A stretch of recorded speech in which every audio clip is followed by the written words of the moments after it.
আল্লাহ তাআলা ক্ষমাকে পছন্দ করেন। আমরা ইবাদত বন্দেগী না করো, আমরা কিভাবে চলাফেরা করি, আমাদের অন্তরের মধ্যে মায়া লাগে না, জাহান্নামের ভয় ঢুকে না, কবরের ভয় ঢুকে না। আল্লাহ তাআলা বলেছেন কুল্লু নাফসিন যায়িকাতুল মাউত। ওমা আল্লাহ তাআলা কি বলেছেন জানোনি? আল্লাহ তাআলা বলেছেন প্রত্যেক মানুষের মৃত্যুবরণ হবে।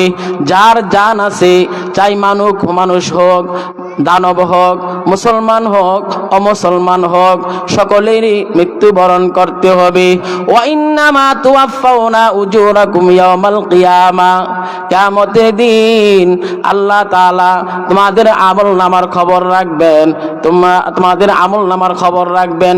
ফামান যুহজিয়া আনিন নার, তোমাদেরকে জাহান্নাম থেকে বের করে জান্নাতে দিয়ে দিবেন। ওয়া দুখিলাল জান্নাহ ফাকাদ ফাজ ওয়া মাল হায়াতুদ দুনিয়া ইল্লা মাতাউল গুরুর। আল্লাহ তাআলা বলেন এই পার্থিব দুনিয়াটা হলো একটা ধোঁকা। যে হযরত এই মাদ্রাসার যে প্রতিষ্ঠাতা, তার বাবা সৈয়দ আলী মাওলানা, আমি তাকে দেখি নাই, কিন্তু ওনার অনেক প্রশংসা, অনেক সুনাম আমি শুনেছি। আমার দাদার মুখে, বাবার মুখে, চাচার মুখে শুনেছি। অনেক বড় আলেম ছিলেন। তাদের মাহফিলে বসা, তাদের উত্তরসূরিদের মাহফিলে বসা, এখানে বসা অনেক বরকত, এদের কথাগুলো শোনাও অনেক বরকত। আমল ও নিয়তে শুনবো, যেহেতু মহিলা মাদ্রাসার, এই জন্য মহিলাদের সম্পর্কেই কিছু কথা বলব। আল্লাহ তাআলা কোরআনে পাকে ইরশাদ করেন ওয়াকরনা ফি বুয়ুতিকুন্না ওয়ালা তাবাররাজনা তাবাররুজাল জাহিলিয়াতিল উলা। আল্লাহ তাআলা বলছেন যে হে মুমিন বান্দিরা, তোমরা জাহিলিয়াতের যুগের মতো বিপর্যভাবে চলাফেরা করো না। জাহিলিয়াতের যুগে মহিলারা এরকম বেপরোয়াভাবে চলাফেরা করত, তাদের কোনো সম্মান ছিল না, ইজ্জত ছিল না। আমার আগে যে হযরত আলোচনা করেছেন, জীবন্ত মেয়েদেরকে পুঁতে রাখত। নবী করিম সাল্লাল্লাহু আলাইহি সাল্লাম এই মেয়েদেরকে, মহিলাদেরকে সম্মান দিলেন, ইজ্জত দিলেন, এদেরকে স্বাধীনতা দিলেন, সম্মান দিলেন। জীবন্ত মহিলাদেরকে পুঁতে রাখা যাবে না, আল্লাহ তাআলা নিষেধ করেছেন। এই সমস্ত বিধিবিধান মানতে বলেছেন। পয়গম্বর সাল্লাল্লাহু আলাইহি সাল্লাম এই মেয়েদেরকে সম্মান, ইজ্জত দান করলেন। এক সাহাবী দাহিয়াতুল কলবি, এই দাহিয়াতুল কলবি সাহাবী যখন কাফের ছিলেন, তখন তিনিও জীবন্ত মেয়েদেরকে পুঁতে রাখতেন। তো পয়গম্বর সাল্লাল্লাহু আলাইহি সাল্লামের কাছে আসলেন। আসার পরে বলতেছেন, হুজুর, আমি তো মুসলমান হয়েছি, সাহাবীও হয়েছি, কিন্তু আমার গুনাহ কি আল্লাহ তাআলা মাফ করবে? হযরত দাহিয়াতুল কলবি পয়গম্বর সাল্লাল্লাহু আলাইহি সাল্লামের কাছে এসে বলে, কেঁদে কেঁদে তিনি চোখের পানি ছেড়ে দিয়ে বলে, ও পয়গম্বর, আমি তো আমার কন্যা সন্তানকে জীবন্ত পুঁতে রাখতাম, কিন্তু একটা সন্তানকে আমি যখন পুঁতে রেখেছিলাম, মেরেছিলাম, হত্যা করেছিলাম, আমি ব্যবসার উদ্দেশ্যে 4 বছর পরে আমার বাড়িতে আসি। 4 বছর পরে আমি দেখলাম আমার সন্তানটা অনেক বড় হয়ে গিয়েছে। এই সন্তানকে কেন পুঁতে রাখা হলো না, জীবন্ত মারা হলো না? আমার স্ত্রীকে আমি বললাম, ও প্রাণীর স্ত্রী, এই সন্তানকে কেন তুমি জীবন্ত পুঁতে রাখো নাই? সন্তান তো অনেক বড় হয়ে গিয়েছে। সন্তান যখন মা মা বলি, বাবা বাবা বলি, ও পয়গম্বর, আমার অন্তঃকরণের মধ্যে মায়া লাগলো না। এই সন্তানকে আমি বললাম, তার মাকে বললাম, একে কেন তুমি জীবন্ত মারলা না? বলল, স্বামী হে, এই সুন্দর মেয়েটি আপনার চেহারার মতো, জামিলা, এর নাম একটা সুন্দর রাখলাম, তার নাম হলো জামিলা। আপনার চেহারার মতো চেহারা, এত সুন্দর চেহারা, এই সুন্দর চেহারার কারণে ও স্বামী, আমি তাকে জীবন্ত পুঁতে রাখতে পারলাম না, মারতে পারলাম না। এই জন্য আপনি সন্তানটাকে মারিয়েন না। দাহিয়াতুল কলবি যখন বাইরে যায়, যখন লোকালয়ে মানুষের কাছে যায়, তখন মানুষ তাকে ধিক্কার দেয়, বলে কন্যা সন্তান জন্ম দিয়েছ, তুই সমাজে মুখ দেখাইতে পারবি না। ও পয়গম্বর, আমি কি করলাম? সকালবেলা ঘুম থেকে উঠে আমার স্ত্রীকে বললাম, ও স্ত্রী, এই জামিলাকে তুমি সুন্দর কাপড় চোপড় পরাইয়া তাকে রেডি করো, রেডি করাইয়া তাকে এরকম বেড়াইতে নিয়ে যাব। সন্তানকে নিয়ে অনেক দূর চলে গেল। যাওয়ার পরে মাটি খনন করতে লাগলো। সন্তান ছোট্ট অবস্থায় বাবার এই কীর্তকলাপ বুঝতে পারতেছে না। বলতেছে, বাবা তুমি এই গর্ত খনন করো কেন? বলছে, মা কিছুক্ষণ পরে টের পাবি তোকে কি করা হবে। সন্তান ছোট্ট অবস্থায় এগুলি বুঝতেছে না। কিছুক্ষণ পর গর্ত খনন করা শেষ। বলো বাবা, আসো, তোমার জন্য গর্ত খনন করেছি। পয়গম্বর পিছন দিক দিয়ে আমি ঠেলা দিলাম, ধাক্কা দিলাম, গর্তের মধ্যে আমার কন্যা সন্তানকে ফেলে দিলাম। সন্তান বুঝতে পারলো, বল বাবা আমি বুঝতে পেরেছি, আমাকে কেন এনেছ? আমাকে তুমি মেরে ফেলবে, আমাকে তুমি মেরে ফেলবে, আমাকে মাইরো না। আমি তোমাকে বাপ বলে পরিচয় দিব না। আমি সমাজ থেকে অনেক দূরে যাব, ভিক্ষা করে খাবো, তোমাকে আমি বাবা বলে পরিচয় দিব না। এই কথা বলার পরে পয়গম্বর আমার অন্তঃকরণের মধ্যে মায়া লাগলো না। সন্তানকে একটা বড় পাথর দিয়ে তার মাথা বরাবর আঘাত করলাম। সন্তানটা চিৎকার দিয়ে দুনিয়া থেকে চলে গেল। পয়গম্বর আমার এখনো রাত্রে, গভীর রাত্রে যখন একান্ত অবস্থায় নির্জনে বসে এই কন্যা সন্তানের জন্য আমার অন্তরের মধ্যে মায়া লাগে। আমার সন্তান যেন কেমন যেন চিৎকার দিয়ে আমাকে বলতেছে, বাবা তুমি নিষ্ঠুর, তোমার অন্তরের মধ্যে মায়া নাই রে বাবা, এরকম বলে আর আমাকে এরকম ডাকে। ও পয়গম্বর আমাকে কি আল্লাহ তাআলা মাফ দিবেনি? পয়গম্বর সাল্লাল্লাহু আলাইহি সাল্লাম বললেন, ও দাহিয়াতুল কলবি, তুমি কাফের ছিলে, কাফের থাকার কারণে, তুমি জাহেলিয়াতের কারণে, মূর্খতার কারণে তুমি এই অন্যায় কাজগুলো করেছো।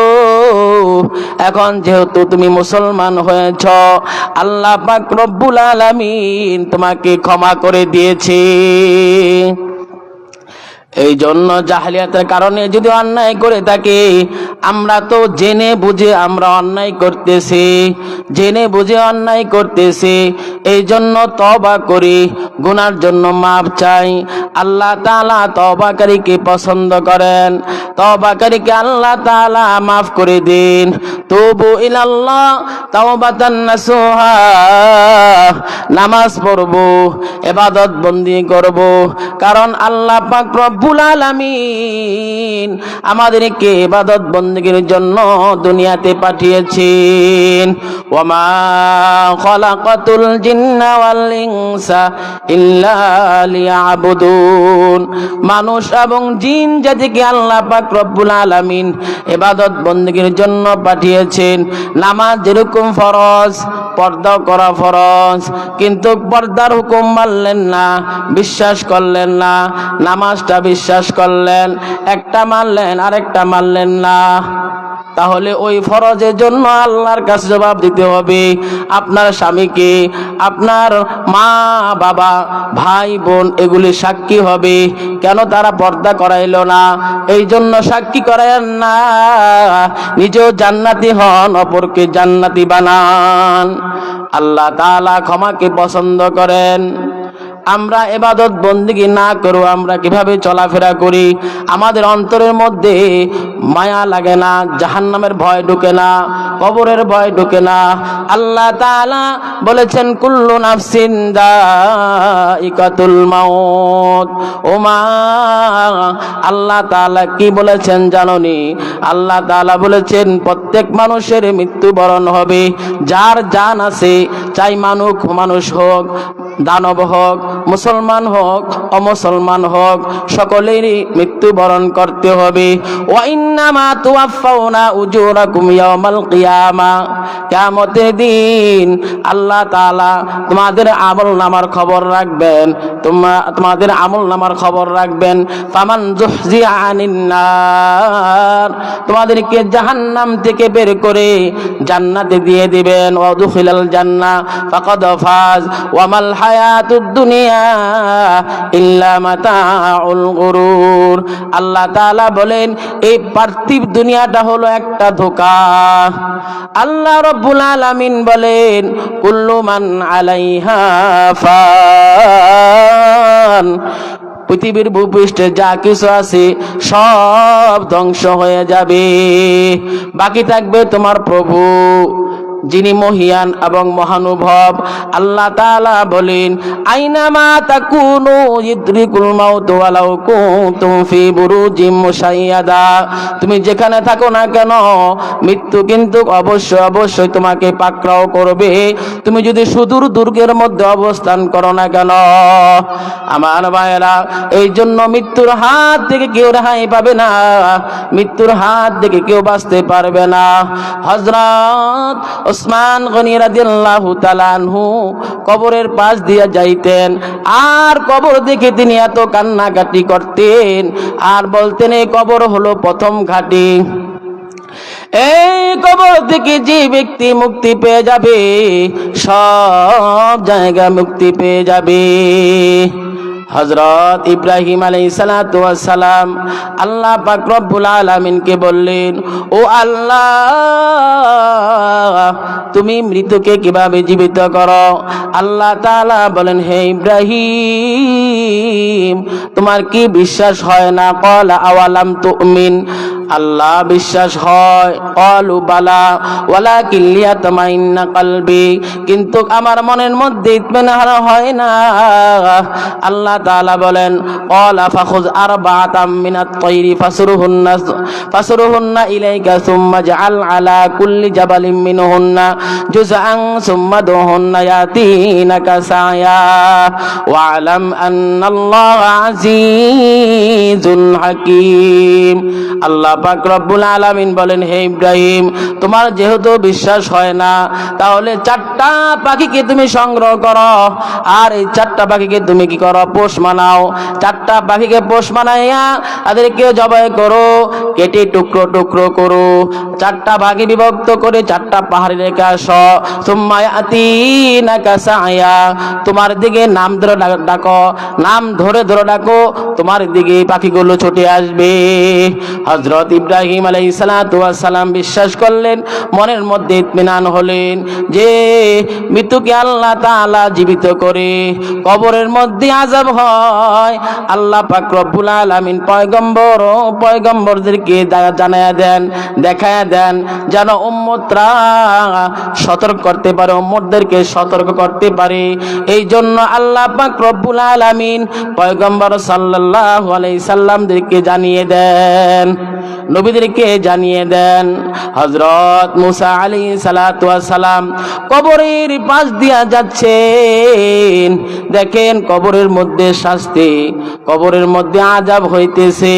ফিরার পথে আয়েশা দেখেন যে কবরের মধ্যে কোনো আযাব হচ্ছে না।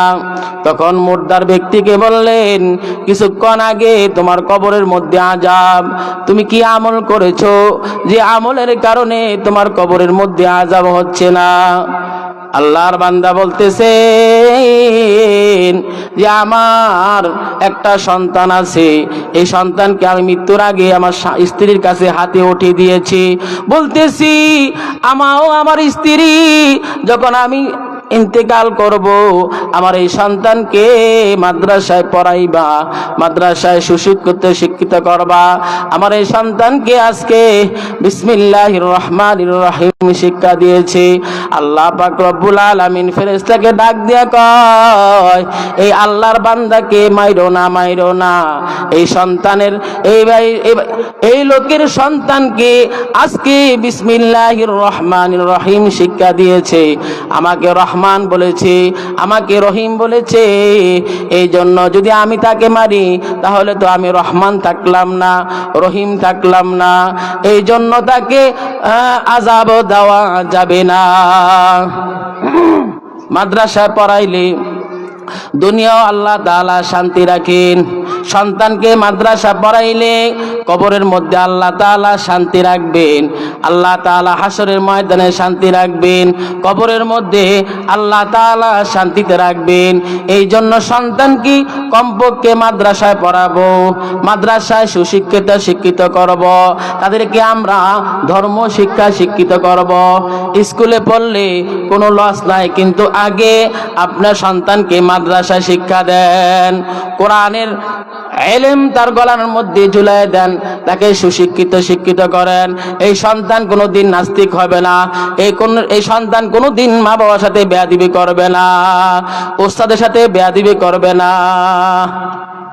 এই জন্য আমরা সন্তানদেরকে মাদ্রাসায় পড়াবো, আমাদের কন্যা সন্তানদেরকে মাদ্রাসায় পড়াবো। কারণ মাদ্রাসা ছাত্রীদেরকে বলতে হয় না পর্দার কথা, মাদ্রাসা ছাত্রীদেরকে নামাজের কথা বলতে হয় না, এরা মা বাবার সাথে সৎ ব্যবহার করে। এই জন্য আসেন, আল্লাহ পাক রব্বুল আলামিন আমাদেরকে হুকুম দিয়েছেন, যে হুকুমগুলো আমাদের পালন করা অবশ্যই কর্তব্য। নামাজ যেরকম ফরজ, পর্দাও করাও ফরজ।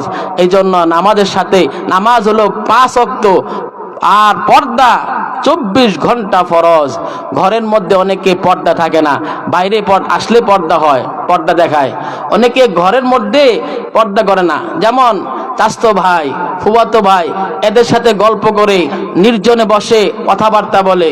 নবী করিম সাল্লাল্লাহু আলাইহি সাল্লাম বলেছেন, পুরুষ এবং মহিলা তারা নির্জনে কথা বললে, আর ওই তৃতীয় পক্ষ একজন থাকে মিস্টার ইবলিশ, এদের মধ্যে কি করে, দুজনের মধ্যে এরকম ওয়াসওয়াসা তৈরি করে, ধোঁকা দিয়ে থাকে। এই জন্য আমরা বাইরে যেরকম পর্দা করব, ঘরের মধ্যেও পর্দা করব। আল্লাহ পাক রব্বুল আলামিন আমাদেরকে তৌফিক দান করেন। এই কথাগুলো পুরা সর্বপ্রথম আল্লাহ তাআলা আমাকে আমল করার তৌফিক দান করেন। ওয়া আখিরি দাওয়ানা আনিল হামদুলিল্লাহি রাব্বিল আলামিন। আসসালামু আলাইকুম ওয়া রাহমাতুল্লাহি ওয়া বারাকাতুহু।